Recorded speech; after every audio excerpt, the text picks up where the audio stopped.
we're coming to the end of day one. We saw a lot of antelope today.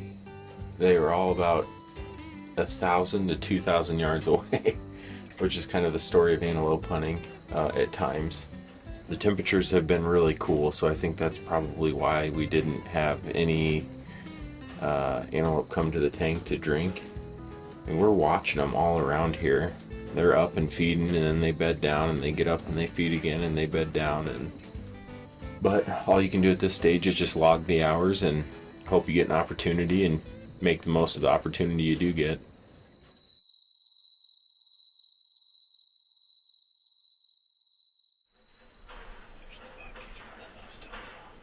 Alright, it is day 2. I'm going to make this relatively quick because we've got a pretty nice buck about 300 yards out with the doe.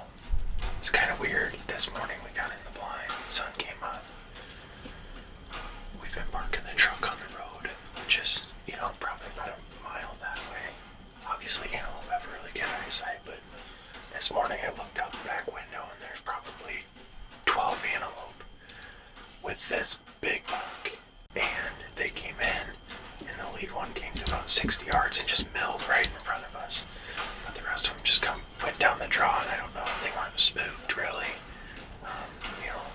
If they were running at all, it was because the fawns were playing around and running. Anyway, they went over this little knob over here, this little hill, and the buck chased all the way across this pasture to a doe that's probably 500 yards away. Just grabbed her and is now pushing her back this way. It's probably 54 degrees right now. I don't think they're ready to drink quite yet, but I'm hoping after he runs these does around today and it gets hot, it's supposed to get up to 90 today, I gotta believe we're gonna have something come into the tank. That lead doe looked like she was gonna bring them all to drink, but one doe went this way, one went north.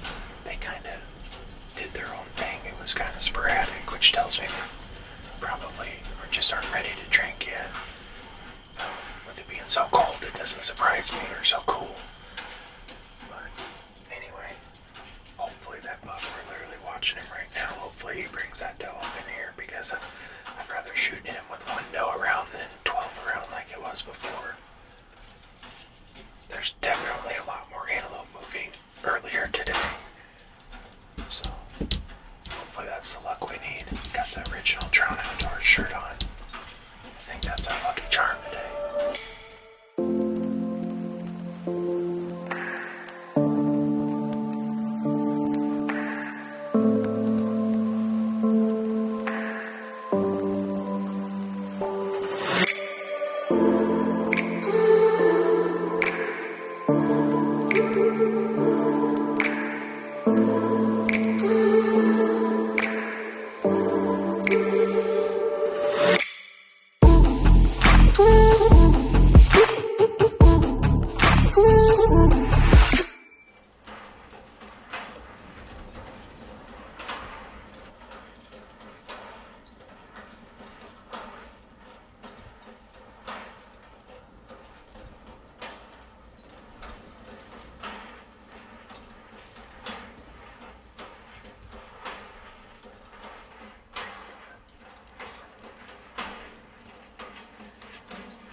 just happened. We had those does and that buck. That buck was probably 50, 60 yards away. They were obviously wanting to come drink from the tank, but very weary. You know, they're antelope, so they're wired. They're bedding down out in front of us, taking their time. Everything's going great.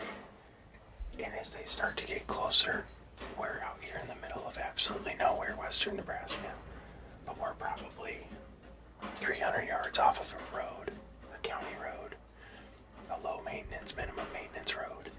And someone just went driving by, blasting their music, and absolutely spooked these antelope back to where they were.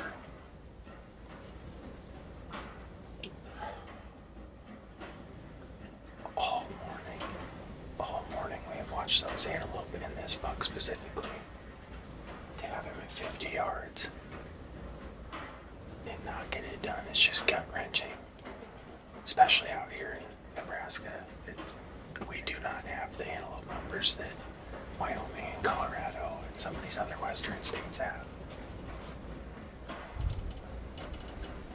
He's probably 200 yards away right up here on the hill, trying to gather up 5 does that broke off that way. My only thought is they have to come drink at some point. I mean, they have to come drink. They haven't drank in 2 days from this water tank. That's a punch in the gut.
It is the evening of day 5.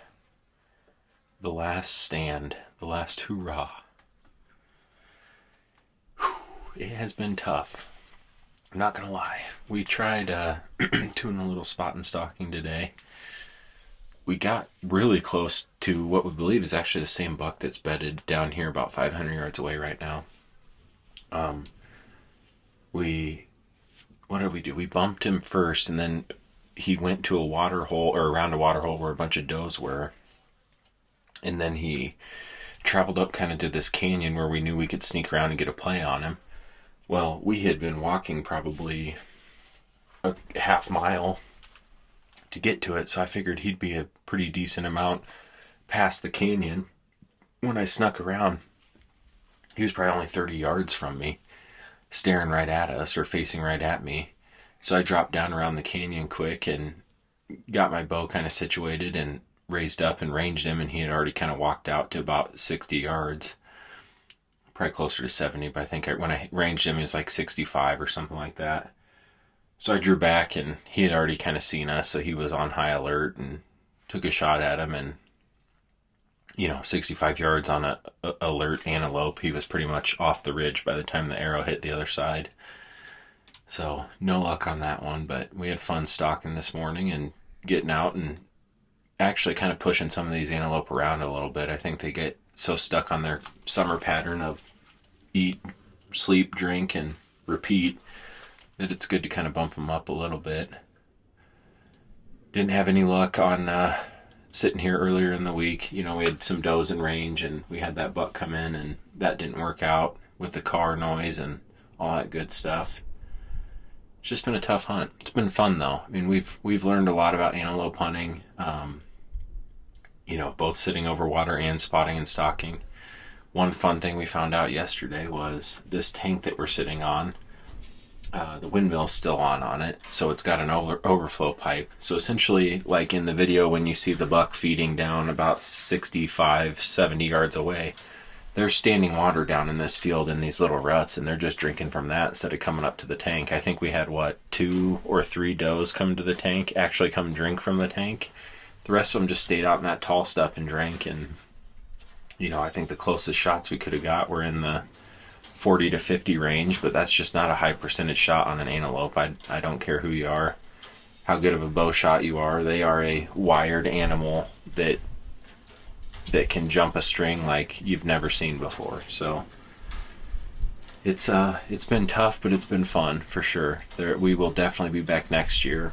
I think next year we're going to come out maybe 2 or 3 weeks early and set blinds up, set some cameras up, kind of do it up a little bit more so that we have just higher success odds. Or if a single hole is not producing like we want it to, we can go bounce around to some other ones that we're already set up for. These antelope don't necessarily care about the blinds too much, but the big bucks do. I mean, they'll blow at them and stay, just out of range of them.